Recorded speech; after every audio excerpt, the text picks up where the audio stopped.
Good afternoon to our viewers in Europe and good morning to those joining us from overseas. My name is Tatiana Gaspar and I am pleased to welcome you in the name of the Latin American Chamber of Commerce in Switzerland to this joint webinar, which was publicized in partnership with the Swedish-Swiss Chamber of Commerce. It is a great privilege to open our event year 2026 during a dramatic Davos week, no less, with a topic that could not be of greater relevance. From crisis to resilience, building a secure Europe in turbulent times. Since the start of the war in Ukraine 4 years ago, Europe has been continuously confronted with multiple high-stake challenges. To tackle them requires common sense, disruptive thinking, and coherent action among all players, not to mention an exceptional amount of responsiveness when facing unpredictability. Even in the few weeks since we first invited you to this webinar, numerous exceptional events on a local and international scale have demonstrated the need for a high degree of flexibility, preparedness, and cooperation within all of Europe, including Switzerland, in the wake of a crisis. Whatever direction Europe takes has an impact on our partnerships and businesses all over the world. We have invited a group of distinguished experts on defense, intelligence, and geopolitics to address some of the issues of major concern and make sense of what's going on within a bigger picture. I'm delighted to introduce and welcome them. Major General Kristin Lund was the first female Norwegian Army officer promoted to the rank of Major General and the first female force commander in UN history. We are thrilled that you are with us, Kristin. His Excellency Jacques Pitteloud is the Swiss ambassador to the Kingdom of Belgium and head of mission to NATO, previously ambassador to the United States. It is an honor to have you on the panel, Ambassador. Dr. Karin von Hippel is a distinguished fellow at the Royal United Services Institute, a London-based defense and security think tank, where she previously served as Director General for nearly a decade. Thank you, Karin, for accepting to moderate today's dialogue. A warm welcome to all of you. Dear viewers, for those of you who are new to our program, the entire webinar is recorded for our YouTube channel, LATCAM Switzerland. After the discussion among the panelists, we will have a Q&A. Please write your questions in the Q&A section where they will be picked up by order. If you prefer, you can address your question anonymously. Now it is my pleasure to hand over to Dr. Karin von Hippel. Please, Karin, the virtual floor is yours. Thank you, Tatiana. I hope everyone can hear me okay. It's certainly a pleasure to be here today, and thank you to the Latin American Chamber of Commerce in Switzerland. Thank you to Tatiana and Linda Walker for organizing this event. I have to say, when I was asked to participate several months ago, who knew that this week would be such a propitious week for this kind of discussion about the state of the world, about where we're going. But we're really in the thick of it. I think some of us are probably a little bit exhausted because things are just moving so fast, and they have been moving so fast really since the Trump administration came to power about a year ago. They're definitely on hyperdrive, and I feel like we're now getting to the stage where, at least at a minimum, the like-minded countries are getting together to say this is what we will do and this is what we won't do. So looking forward to really talking about European resilience, European security, and where we go from here, given the frenzied, frenetic pace that we have been in and we will likely to be in for the next few years. And I'm really excited about our two expert speakers who are really ideal to address these topics, not just from the geopolitical standpoint, but we have a consummate diplomat and we have a consummate general. So we're going to get the military and political and other spheres as part of the conversation. So I would like to just jump right in. I'm going to ask our two speakers questions for about the next 30 or so minutes. And then we will turn to the questions from all of you. So please start to think of your questions, write them in the chat now as we speak. Let me start first with General Kristin Lund, and I'd love to get your view on this larger geostrategic geosecurity moment we're in. Just in the last few weeks, we've dealt with Venezuelan leader being removed by the United States. We've had threats to a NATO member. We've had protests in Iran and threats certainly to Iran. We've had threats by the United States to other allies in Latin America and elsewhere. And I would just love to hear from both of you, but let's start with General Lund. Your views on what are we going through? Is it a new imperialist era? Are we returning to the might makes right world of the past? Tell us your view on what this moment means. Thank you very much, and thank you for inviting me to this very timely webinar. I will try to say some of my reflections, and of course I don't reflect or represent the Norwegian government nor the Norwegian Defense Forces, but being a practitioner, you have to follow what is happening, and it's history going on. So I would say that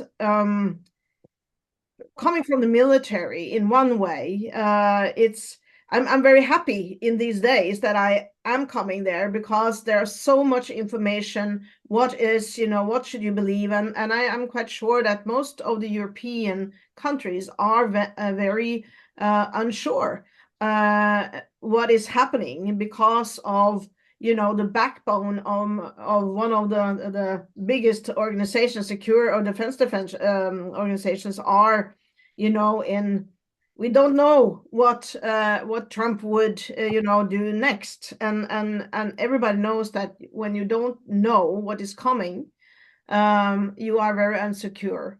But I think it's also important to say that in one way, bringing NATO as one element up for Europe, I think that has been good, because we have been too dependent on the US, and it's time, and especially if we look to resilience, as we will probably go more into detail later.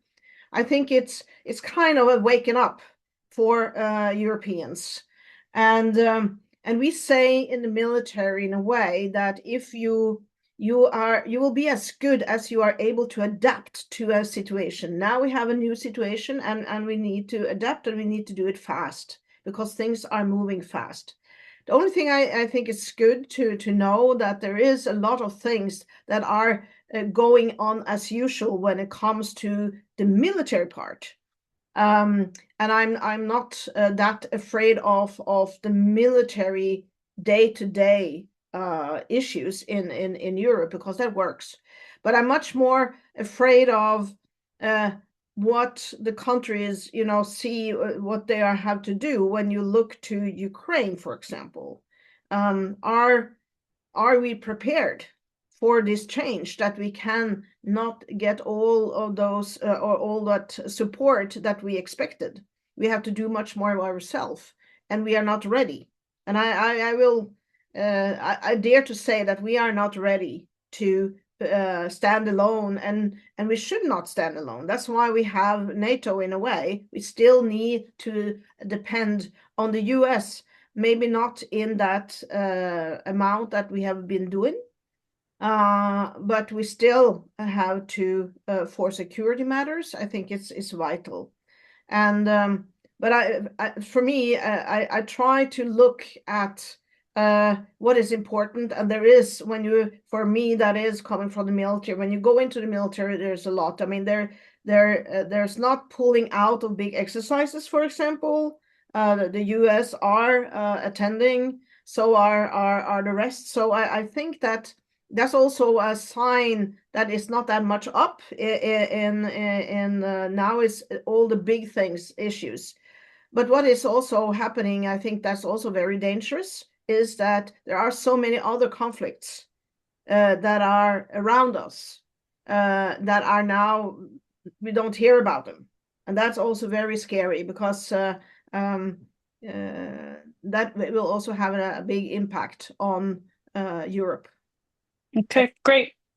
Thank you for that, Ambassador. Why don't you give us your overview of what moment we're in, increasing fragmentation, complexity, uncertainty, multipolarity, or how do you think through what we're going through? And then we'll start to talk about what we can do about it a little later. But let's hear your thoughts. Thank you very much, General, as well. Yeah, thank you, General. Thank you, everyone. Well, I would like first to try and move away from the greatest show on earth, the Donald Trump show, and make it absolutely clear that it would be a very, very dangerous assumption to assume that once Donald Trump is gone, everything will go back to normal. Right. It is not going to go back to normal. And this is really something that in security policy is of the essence. A successful security policy has, whenever possible, to be based on credible and stable assumptions and certainties. And right now, all the certainties that the security policy of Europe has been based upon have been taken away from us. First of all, there was this widespread belief that anyway, war, if at all, would never be a European problem. It would happen somewhere on distant continents, and maybe we would have to send some expeditionary forces, but there would be no war on the European continent. This one has been totally shattered by the Russian aggression against the Ukraine. There was a second assumption, which is also very important for security policy, which was that free trade is irreversible and the globalization is irreversible. And we have realized that this was just a dream. Globalization has come under fire, and not always only for wrong reasons. And when we consider what's happening this week in Europe with the Mercosur trade, the trade agreement with Mercosur, and we might very well be facing one of the last attempts to save free trade before we go back to a world that's full of tariffs and full of barriers. And it's not. And anyway, the deal is not done yet. There was another assumption, and it was that the US, or the commitment of the US to the NATO alliance and to Article 5, was ironclad.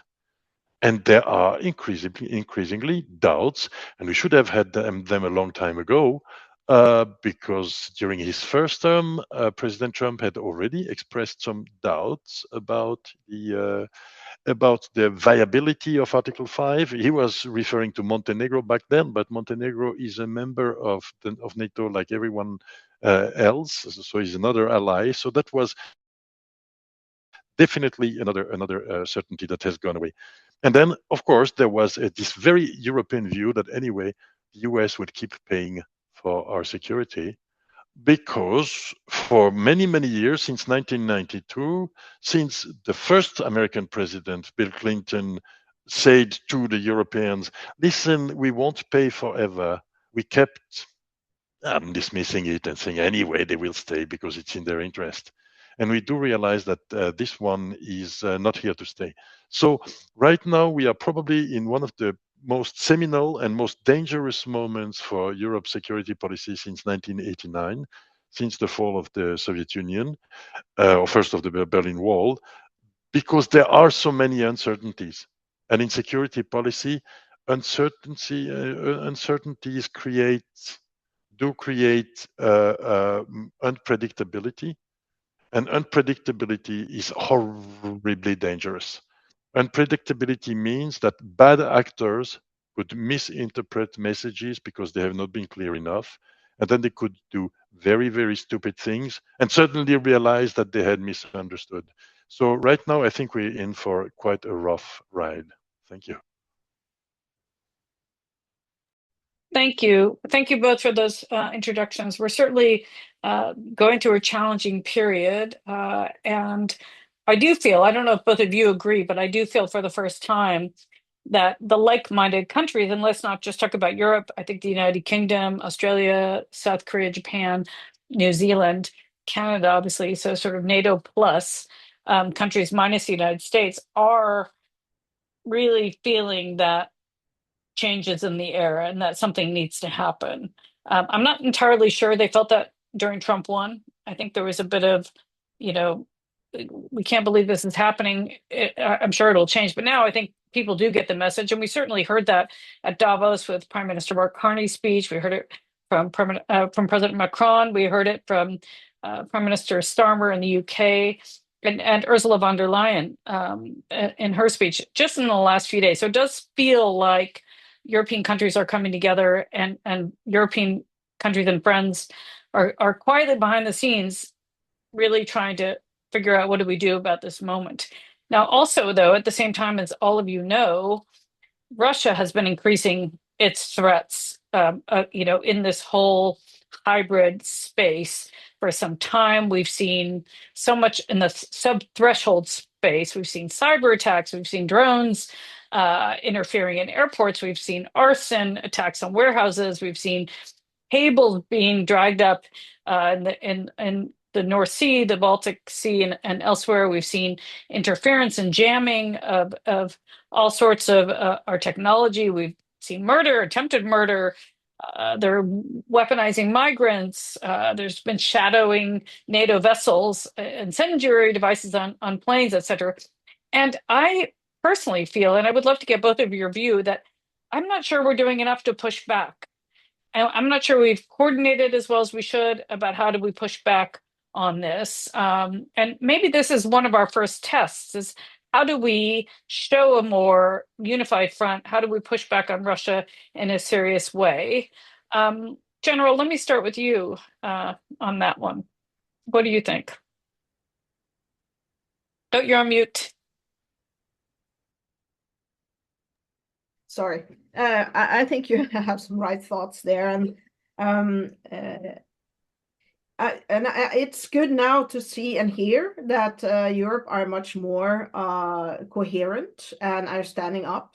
They are not just kind of follow the stream anymore and so on.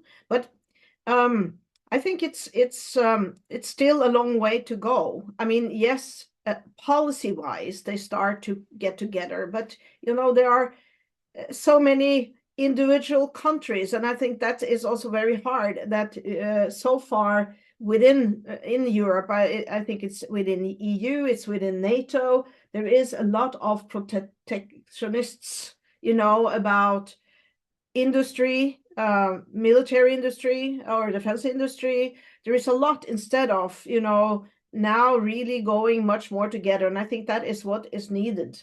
There are too much independent, and in the old days we said, would French troops be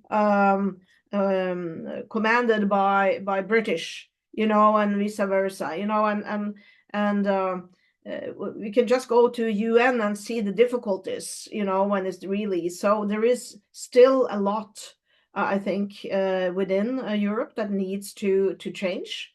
And I think this is just a beginning, and it needs to be fast.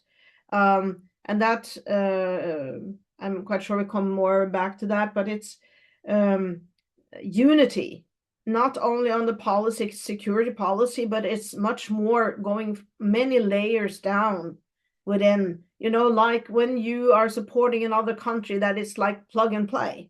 Is, for example, I asked our county leaders, are our plans, are they in English? No, of course not. No, but when people are coming, they have to plug and play. And if, you don't have time if you haven't done this beforehand. So just an example of how important it is to all layers in the society. It needs to be much more together, and we have to build a trust also within the alliance. And I think that we still, as I said, this is just a start. Okay, well, thank you. Yes, we'll come back to the Scandinavian model of, whole of society response. But Ambassador, tell us, do you think the minds are being concentrated not just because of what Russia has been doing, but also because of what we've been seeing from the U.S. administration? Do you think that there really is going to be a change in the near future? So Switzerland is not in NATO and not in the EU, which, of course, who am I to say whether European unity can be achieved on a certain number of things? But what I can say is that the Russian game plan is to do everything they can to make sure it doesn't happen. And this is the key about the hybrid warfare. What is being done with the hybrid warfare is to try and exploit all the possible differences that there are within societies, but also between countries. And it is done in a very, very, I must say, by the book, by the Russians. What they are trying to do is to give those countries that have either problems with their next election or problems with their public opinion, because Article 5 to them was always the Americans are coming to help us, but now suddenly it means no, we are supposed to help the Balts. It's totally different. And so with hybrid operations, you tend and weaken this sense of European unity, and it might even work. It might reach the results, because many people, everyone is afraid of war. If you're not afraid of war, it is probably that you don't know war, because once you know it, you know you're afraid of it. And hybrid warfare tends to give every society excuses for their own cowardice. So yeah, no, but in the end, maybe we are better off doing this or doing that and whatever. And our society we have our own problems. We have our pension systems, whatever. And the Russian propaganda always looks for the splits and tries to enlarge them. And so it will be very difficult to achieve European unity. And I can speak about public opinion in my own country, which basically parts of the public opinion in my own country are reverting to, okay, let's just close down all the windows, wait for the storm to be over, and come out in 5 years and look at who is still alive. And hang on just a second, General. Let me just ask the ambassador. I mean, yes, you're not part of NATO, you're not the EU, but you are a like-minded country. You do feel the threat in the same way. So Switzerland, I'm assuming, is playing, whether it's behind the scenes or in other fora, is coordinating with allies about how to manage all of this versus being the ostrich that you say some people want to be. So far, yes. So Mhm. far, Switzerland is playing its part and doing what it can politically and whatever, without overestimating what a small country, a small Mhm. neutral country can do if one of the belligerents is willing to go on with the war. You can send all the neutrals you want to speak nicely about how wonderful peace is, but it's not going to help. When it's about coordinating our efforts in terms of resilience, of interoperability, and whatever, yes, so far we are doing it, but we have the same movements like in the rest of European public opinion that go like, maybe we should just abstain and wait until it's over. Got it. Okay, General Lund, please. What was your two finger? The two finger was actually just to support the ambassador when it comes to the hybrid threat, and I think that is the biggest threat now in the future, because that is the test. But as a military, then I go and look at the level of troops and equipment, NATO towards Russia, and then we know that we have much more and far more. So we are much better prepared. Only difference in a way is nuclear weapons, but else we have much more. And sometimes when these discussions get you get not afraid, but you have a lot of friends, families that where are these ending? Are we going towards war and so on? And then in one way to calm down, you can see the balance or the differences in capacities, and that is in favor of Europe, and that is good. Even without US, we are having more weapons than Russia. So in one way, as a deterrence, I think that is still working. But as the ambassador said, the hybrid will just go on and on more and more, and also in a way to try, as he said, to split us, to split Yes, alliance to Europe. so that's a very good segue to a question I wanted to ask you both is, it's not just the threat perception is different across Europe. Some countries don't feel like they're being threatened because they're so far away. We know that Spain doesn't want to even go to the 3%, 5% spend on defense. We know something in Italy, it was something like 17% or something feel that they would fight for their country. I mean, the numbers in some places, whereas in your area, General, in the Nordic Baltic 8 countries and Poland, you're much closer to Russia. You see the threat closer. There's much more conscription there, and there's more of what do you call it, total defense concept in these countries. So I guess the question is, if we are dealing with splits within countries, we're dealing with different threat perceptions across Europe. How do we concentrate the minds more on really we need to pull up our socks and figure out what we're going to do next? How do we build up our resilience, our defense, given these really difficult challenges we're facing? Maybe this time I'll start with the ambassador. Sorry, I would start by saying, if people don't want to listen, you can be as specific and as clear as you want to be. We see this with parts of the political spectrum in Switzerland and the public opinion, but we could speak about other countries. It's interesting to see that a country that's very far away, the country I'm stationed to right now, Belgium, has really changed. I mean, the minds have been changed because the first reaction was, we are so far away. And now they do understand that in the context of a hybrid warfare, they might be very far away, but they have the port of Antwerp. And the port of Antwerp in a hybrid operation could be one of the first targets. What made the difference in Belgium was to have a government that's standing up and saying the truth. Because in the end, it's about political leadership. And as long as the political leadership plays the game of, but we are not really, it's not really not our concern, it's very difficult to make the population realize what's coming up. Really, here in Belgium, we've seen a good example of a government standing up to also to public opinion and saying, you know what, we have made our threat assessment, it's serious, and we are going to draw the consequences. Rookie mistake on my part. Interesting. General, tell us a bit about, I realize, in your part of the world, you're living it, you could smell it, but what advice do you have for those countries that are further away that maybe are too nervous about the threat, don't feel that it's going to happen to them? First of all, I think that for us that are close, it's much easier for also the public to take that in. But for those in the south, I think, when now with the type of weapons that now exist, nobody is secure. The distance doesn't matter anymore. As Ambassador said, one of the first targets can be the harbors along the coast.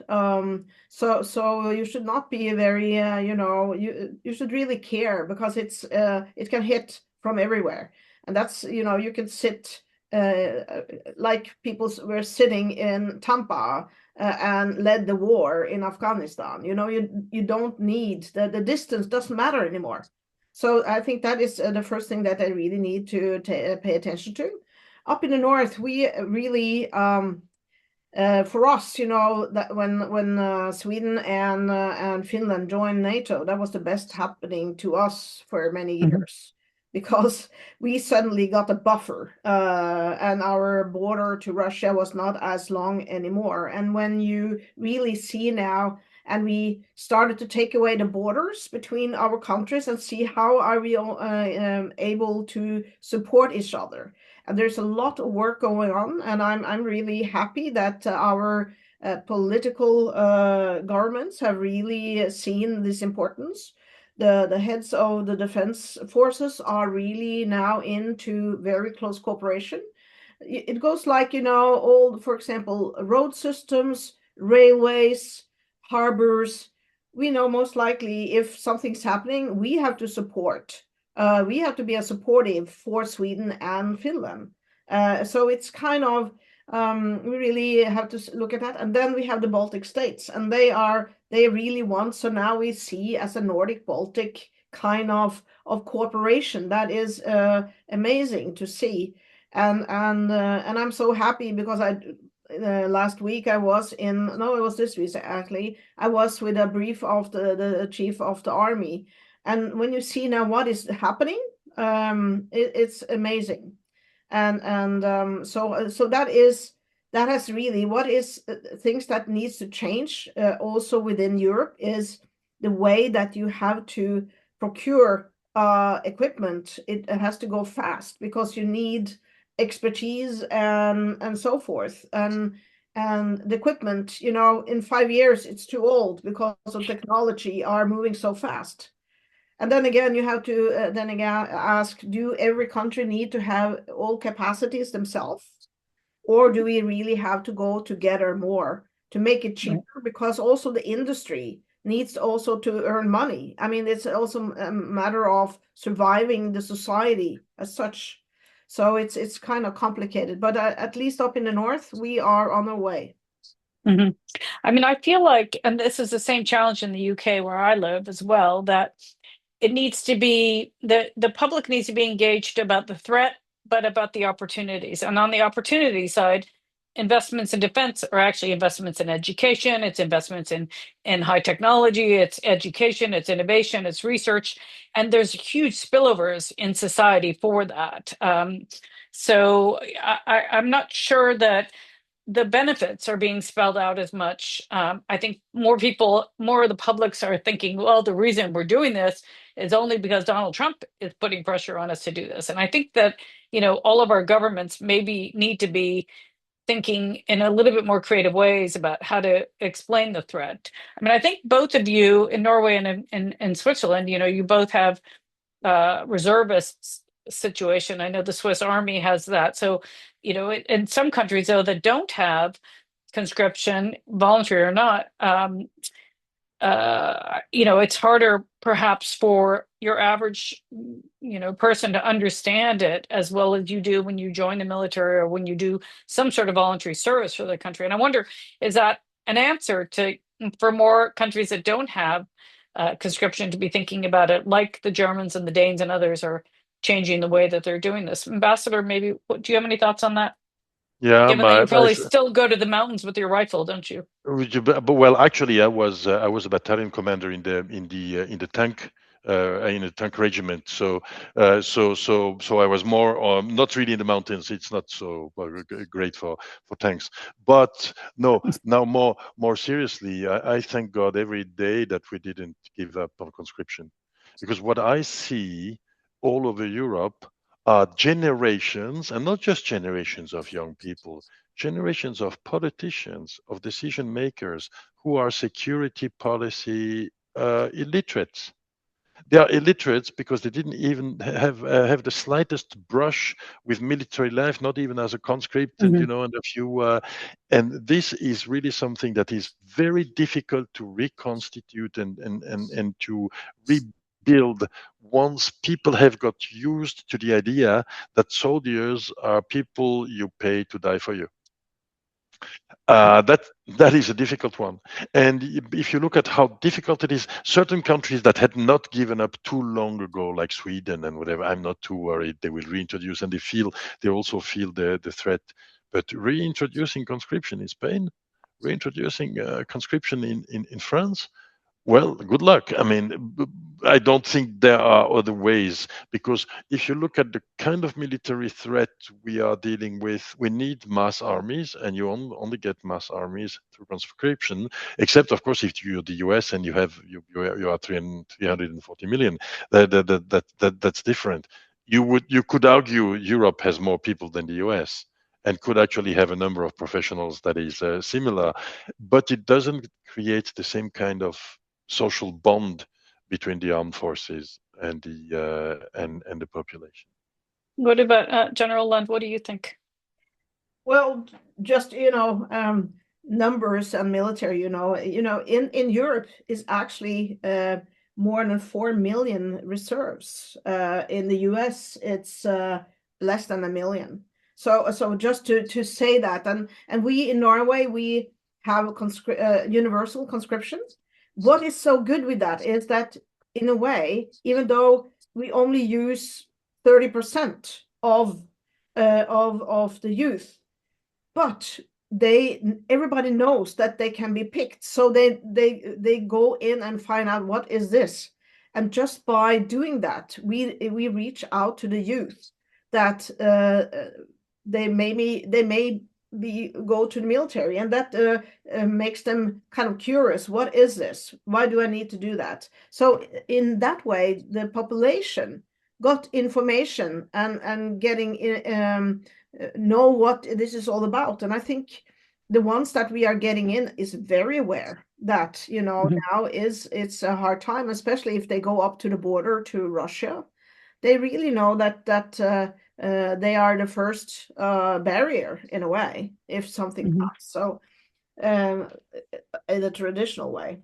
But I think it's very good to have that. And I'm very happy that our politicians did that.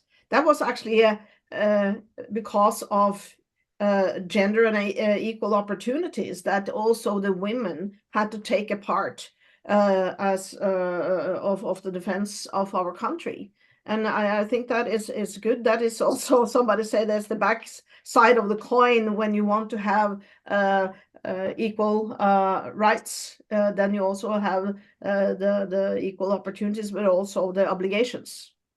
Right. Well, thank you for that. I think let me just ask you both one more question, and then we'll go to, we're starting to get some questions coming in, so we'll go to the questions. I think Tatiana is going to manage that for us. But we have touched on this with the hybrid threats, and General Lund, you mentioned this at the very start. If we think about whole of society resilience, not just with cyber threats, but all sorts of other approaches, whether it's, your electricity system goes down, whether it's a sabotage or, a natural disaster, I think some countries are better at that than others, and better at managing that than others. Probably I don't know, you guys can both correct me if I'm wrong, but I would say probably the Finns are some of the best in terms of that. What can we learn from the leaders in this space? Maybe General Lund, you start, because I'm pretty sure it's in the Nordic Baltic 8 region where some of the best experiences are. I think that since we have the total defense concept, and I think that the Baltic states are looking very much to Sweden and Finland and Norway, so to speak, and the necessity of, it's not, the defense is only one part. And I would say, if you then see the experience and the lesson identified and lesson learned from Ukraine, you see the importance of the whole society has to take part. And it doesn't matter if you are very good at defense if you don't have the rest. You have to, you need to produce things. You need to have, as you mentioned, electricity. And when we know that most of all the industry are dependent on so much electricity these days, we know that a lot of the power plants are not secure at all. They are, they can easily be taken out. They need to get underground into mountains. They need to be protected. And especially since we are into the environment, we are turning into a green environment. Much more is electrified. But now that is kind of the biggest we can just see in Ukraine. And I think that is a really eye-opener for our Nordic countries, in a way, that we have to do much more. And it's a combination of the private companies and the government. Everybody has to contribute. It's not, and I think that has been working pretty well in Norway, even though we think that we are still far behind. But compared to the rest of Europe, I think we are doing pretty good, at least our government. And we have made this kind of white paper that has identified all the weaknesses and where we need to do and where the money needs to be put in and prioritized it. Yeah, I mean, Ambassador, let's not talk about just Russia. There's China, there's Iran, there's North Korea. China in particular has become a lead in all sorts of green energy. And I think some concern that some of the China watchers have is that, okay, you start buying all this technology from China and then China gets mad at you and you don't get the upgrade anymore. And then, so that's, another concern about resilience and building up redundancies in your own countries to protect yourself. Maybe can you talk to us a little bit about that? Yes, indeed. I grew up in a country that was probably the most resilient ever conceived because it was a totally paranoid country. Switzerland during the Cold War had been trying to draw the lessons from our very sorry state of unpreparedness during the Second World War. And so on every single critical element that we would have needed for creating the resilience of our society in a case of war or blockade and whatever, we were hyper prepared. Like it was almost ridiculous, but really there was nothing that we had not stored for at least 6 months, and so we were very good at that. It is very expensive. It is very expensive, and the world in the meantime has changed. There was globalization, and why should we keep a factory that's producing pharmaceuticals when we can produce, let's say, antibiotics so much cheaper in India, so much cheaper in China? And suddenly you realize that in the whole of Europe there is one single factory left that produces antibiotics. And this is but one of many, many examples. Storage was something that you never spoke about because it's horrible. It's all about, logistical ways that are optimized, and it has to be just in time and whatever. The whole economy has been geared towards these kind of things. And now to go back to something that's slower, less efficient, and more expensive, you will have to realize that it's part we have been cashing once again on the peace dividend and creating something that was extremely rapid, extremely fast, extremely efficient, but bloody dangerous. And COVID was the illustration of something that goes much deeper. And now we are working on trying to recreate. So some of the infrastructures we had, like all these caverns, all these holes in the mountains. Okay, so they are still there, but that's only one part of resilience. There is also the resilience of the electricity supply. There are the fuel reserves, as Germany discovered at the beginning of the Russian aggression. There are pharmaceuticals, but there are also critical minerals. All the things that you need for your economy to keep going, or even for your armed forces to keep going. You go like you want to green the economy, and all the cars are going to be of course running on electricity, and that's when you realize you have no petrol stations anymore. But armies have been operating with the civilian infrastructure of petrol stations forever. And we are not there yet that we would have a main battle tank that's running on electricity. And so it's a very complex problem, and one has to realize it's expensive, and it will take time, and it will take some trade-offs. Yes, I mean, you both point out a very interesting conundrum that each European country doesn't need to have its own independent, they don't need every single aspect of the military. As the general said earlier, we need to have efficiencies and collaboration because it gets too expensive. On the other hand, you do need some strategic autonomy because you can't just rely on one or two factories if those go down. So there's a balance, and I don't think any of us really know what, the ideal balance is to deal with this challenge. Really interesting. Really interesting answers. Thank you both. Now let's turn to Tatiana and take a few questions at a time. Maybe Tatiana, you want to read one or two, and then we can turn to both of the speakers? Sure, happy to do that. We have, I think, 5 questions, which is fine. I always go by order. Now, the first one, given the uncertainty around sanctions and governance, What realistic forms of cooperation do you see between European companies and Venezuelan counterparts in the next 3 to 5 years? And where could genuine win-win opportunities emerge? For example, in technology transfer, oil sector services, or institutional support? Okay, that's a great question. Let's do that one first, actually. Who wants to take that? Ambassador, you look eager to take that. Yeah, I'm eager to say that for once, I think what I'm not discussing about international law or whatever was legal, but the move by President Trump was a clever one strategically speaking, because he went for a decapitation strike without destroying the existing infrastructure of power in Venezuela, because that would have been a recipe for Iraq 2003. You de-Baathify or you de-Chavezify Venezuela, and then you have absolute chaos. So if the Venezuelan leadership does realize that the time has come to get away from an economic doctrine and from a looting of the country that has destroyed what was by right should have been one of the richest countries in Latin America, there is a lot of potential for European companies to try and help rebuild the Venezuelan economy. But there are two big ifs. One big if is if Washington will let any Europeans, because it looks like they want to make the money themselves.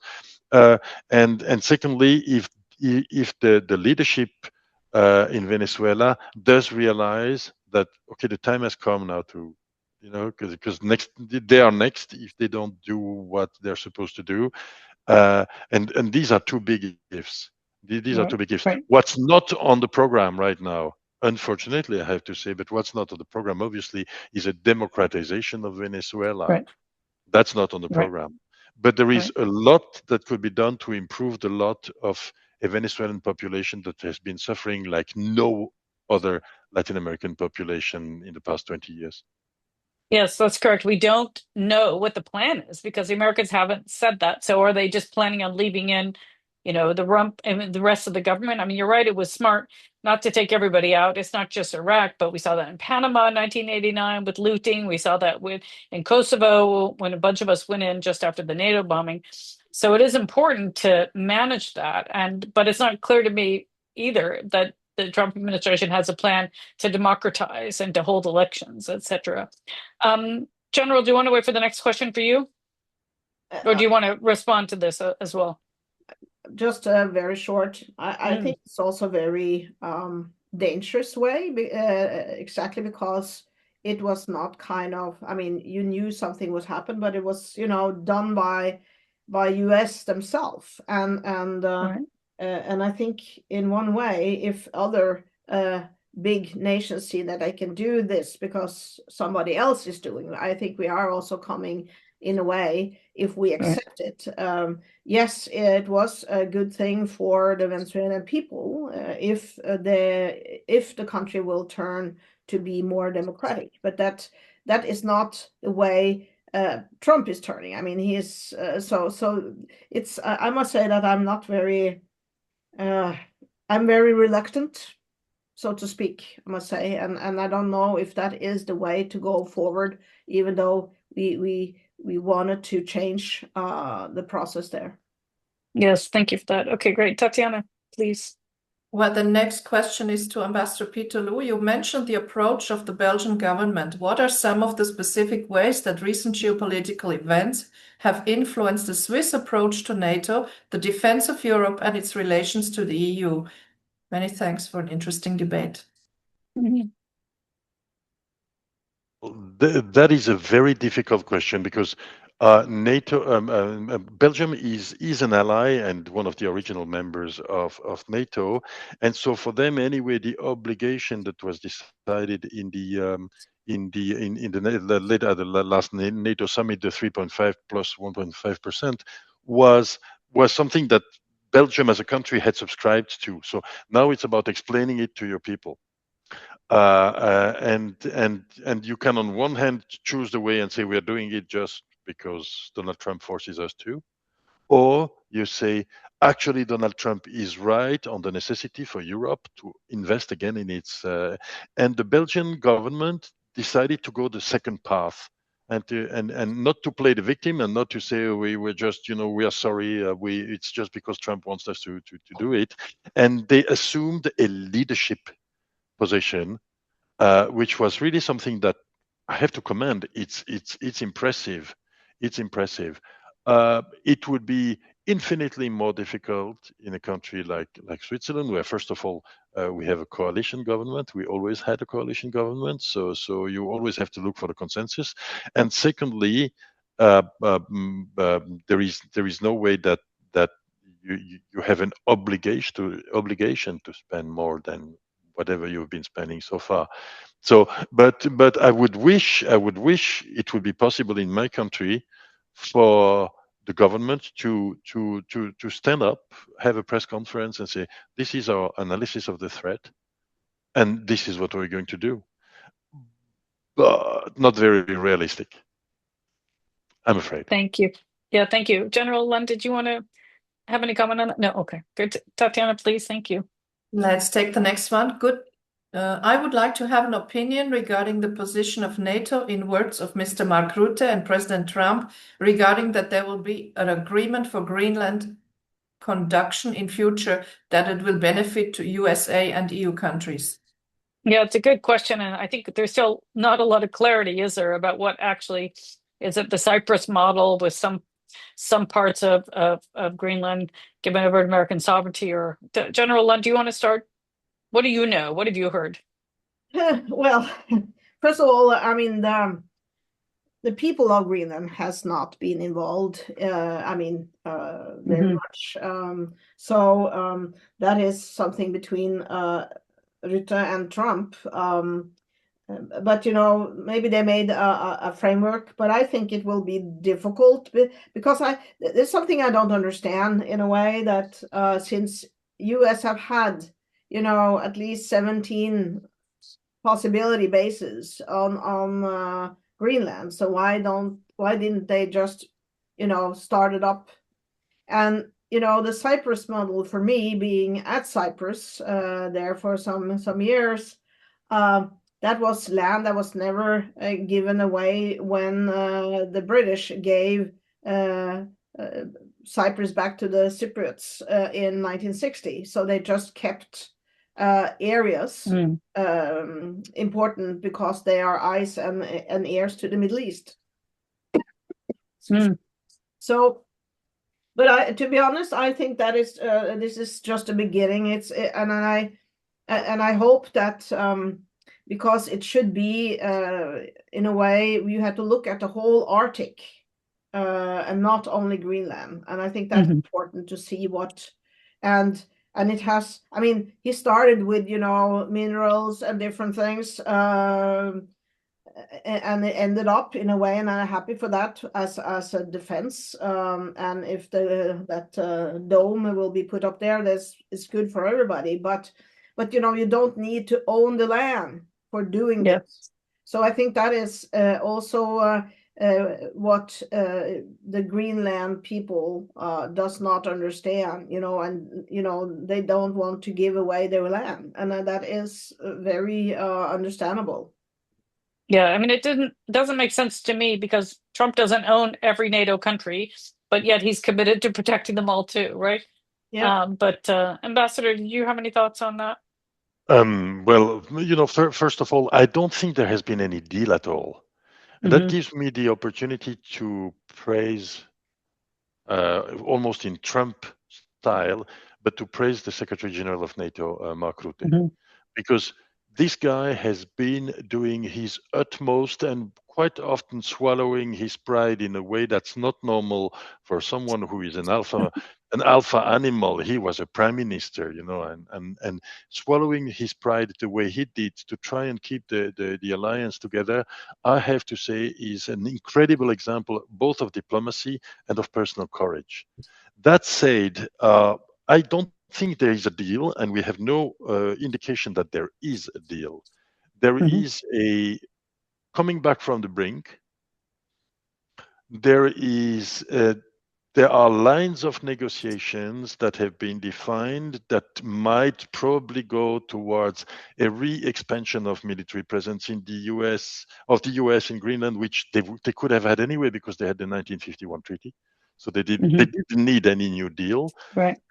Probably coupled with some sort of a joint commitment to do more in Greenland, and some sort of special access for American companies for the exploitation of natural resources in Greenland, which anyway, even with the global warming we are facing now, are still probably fairly far away in the future, because you still have to drill through 2 kilometers of ice before you get to where it's really interesting. So it's also an economic question. So I think right now it is a pause, and people who think, okay, the problem of Greenland has gone away, I don't think it has. I don't think it has, and Greenland could be only one of the first phases of more, of America asking for more, or let's say the Trump administration asking for more, and there are some other northern neighbors of the US who are horribly worried. Yeah, and they should be. Yeah, no, it's a very good point. I mean, I think the general is right, though.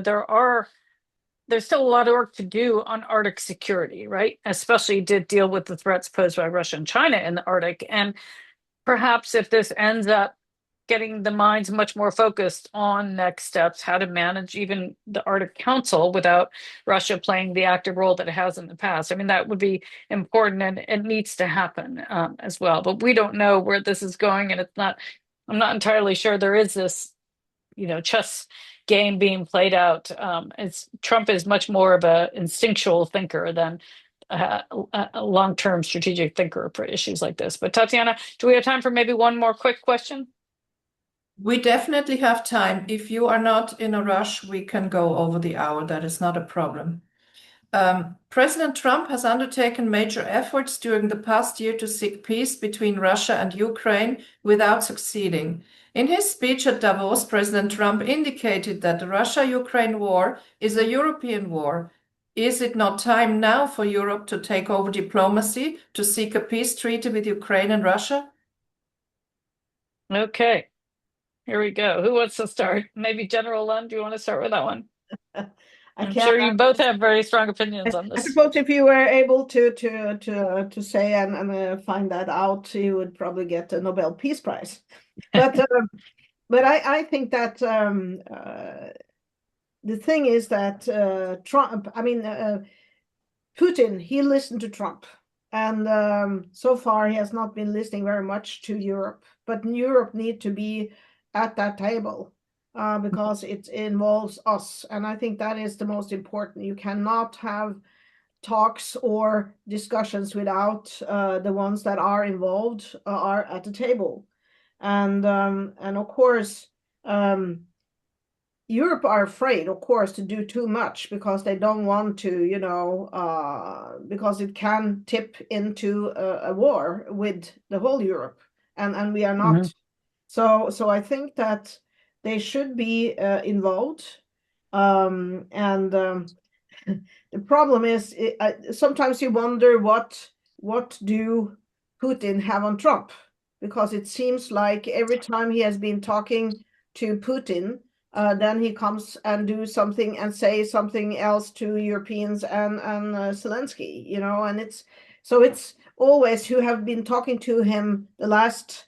Before, things just come up, and that is the unpredictable. That is so difficult, and of course, if we cannot let Ukraine lose, because then it's kind of carte blanche for doing similar operations, and I think that's why it's so much into, and that's why also Europe really needs to step up as much as they can to support. Ukraine, but also the negotiations and the peace talks. Right. I mean, I think, wasn't it Prime Minister Mark Carney said, if you're not at the table, you're on the menu.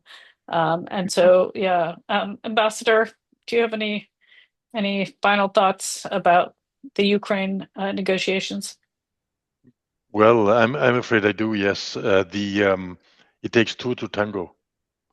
And you cannot make peace with someone who is not willing to make peace, except if you can force him to make peace. And I have personally my doubts right now that President Trump has been putting the whole of the US's might in order to force Vladimir Putin to make peace. And this is probably the tragedy of it all, because a real US pressure could probably have forced the Russians to stop by now, but we have no sign that this kind of pressure is going to be applied. And I personally tend to doubt it a little bit. And one has to look at Vladimir Putin's original war aims. Okay, the original war aim was to be in Kiev in 3 days and to reincorporate the Ukraine into the Russian Empire. It's a colonial war. Well, bad luck. Like many colonial wars, it didn't go the way he wanted, but he still nurtures the idea that at some point the Ukrainian will to fight could crumble, especially if the support that the Ukrainians receive from the rest of the world is insufficient. So, and secondly, one should not forget that the other aims of the Russian aggression against the Ukraine was to split NATO and to split the EU. And it could also still succeed. And thus, I tend to be fairly pessimistic, at least about the Americans' willingness to force Vladimir Putin into a peace deal. And then it would be Europe's. And does Europe have? Of course, Europe has the means, the military means, the economic might. Of course, Europe would have it, but it's a matter of political will. And about that, I'm not too sure. Yeah. Okay. Thank you. Well, I think we'll just have time for one quick last question, Tatiana, and then we'll thank our very busy speakers for their time. Well, I know that you have to leave, Karin, so feel free to leave whenever you must. And I will try and close this session for you, not without thanking you really for doing a wonderful job. And thank you so much for moderating the dialogue today. We have one question from an anonymous viewer. What's your take on Trump's speech in Davos and its effects on Switzerland? And what's the biggest threat to take care on its foreign policy that concerns our country, I believe? Okay, Ambassador. Okay, so the biggest take is it was a fairly disconnected and rambling speech that both hurled insults at the guests, at the hosts, which is not very nice, and at some of the allies. It was not nice either. In the end, there was nothing really fundamentally new in the biggest threat right now for us in terms of foreign policy is not to understand that we are facing a world that's getting terribly unstable and terribly dangerous, as by the way Mark Carney said it very well yesterday. And so we have to be prepared. I mean, we have to dress for the winter. We have to dress for the winter to be prepared for a winter that might be fairly long. Okay, thank you. And General Lund, do you have any comments about that, or? No, I'll pass it. Agree with the ambassador.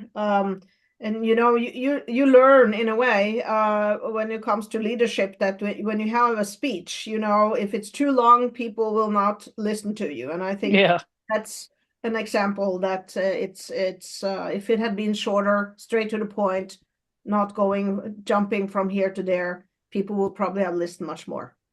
Okay, I have to dash, but I'm going to pass it over to Tatiana. It's been so wonderful hosting or moderating this session. It's great to see you both. And thank you, Tatiana. And thank you to the Swiss Chamber of Commerce. But you guys keep going, okay? But you can finish closing up. Thank you very much, Karin. Well done. Thank you. General Lund, Ambassador, I have one question which is on my mind, and I really want to ask it. It's probably going to be brief for you to answer, but my great hero Ursula von der Leyen held a speech in Davos where she mentioned that Europe needs to adopt an urgency mindset. In your both opinions, what does that exactly mean? Like, what are the priorities that Europe needs to focus on, or Switzerland needs to focus on? Thank you. If you would like to answer that, whoever wants to go first. I can go. Please. Ambassador? No, please, General, please. I think that that's what we also say, adoption is important. And I think it's Europe needs to get together and find out, the vulnerable, where do we have the gaps to make sure that we are prepared. And that goes for the whole society. When it comes to the military, I think that that's not the worst. It's the society. It comes to industry. We are dependent on getting support or from Asia, in all our bits and pieces. We need China. They are huge into our technology in Europe. And if there is a situation, that can stop.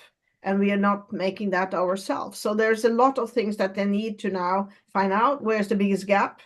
Electricity, power is another. The challenge is, to protect yourself from hybrid operations. Cyber are important areas where we really need to step up. Yeah, I would totally agree, and just mention the fact that Europe should have realized by now, and I'm speaking about Europe. It's not the EU. It's the geographical Europe and the Western Europe that's sharing a certain number of values. We should have realized that to be a totally nice, huge, obese herbivore in a world of predators is not going to work. So it means accepting the fact that to be a superpower, you also need the military power that goes with the status, and secondly, go back to work. Because in the case of the EU, it's like reading the Draghi report, but not just reading it, but maybe starting to implement it. And in the case of Switzerland, we have our own issues too. So it's about realizing something that everyone should have known for a very long time: freedom is not for free. Thank you. Very powerful words. Thank you very much. It feels like we could carry on for hours, but I'm afraid we must come to an end, and I'm sure you have your own obligations to attend to.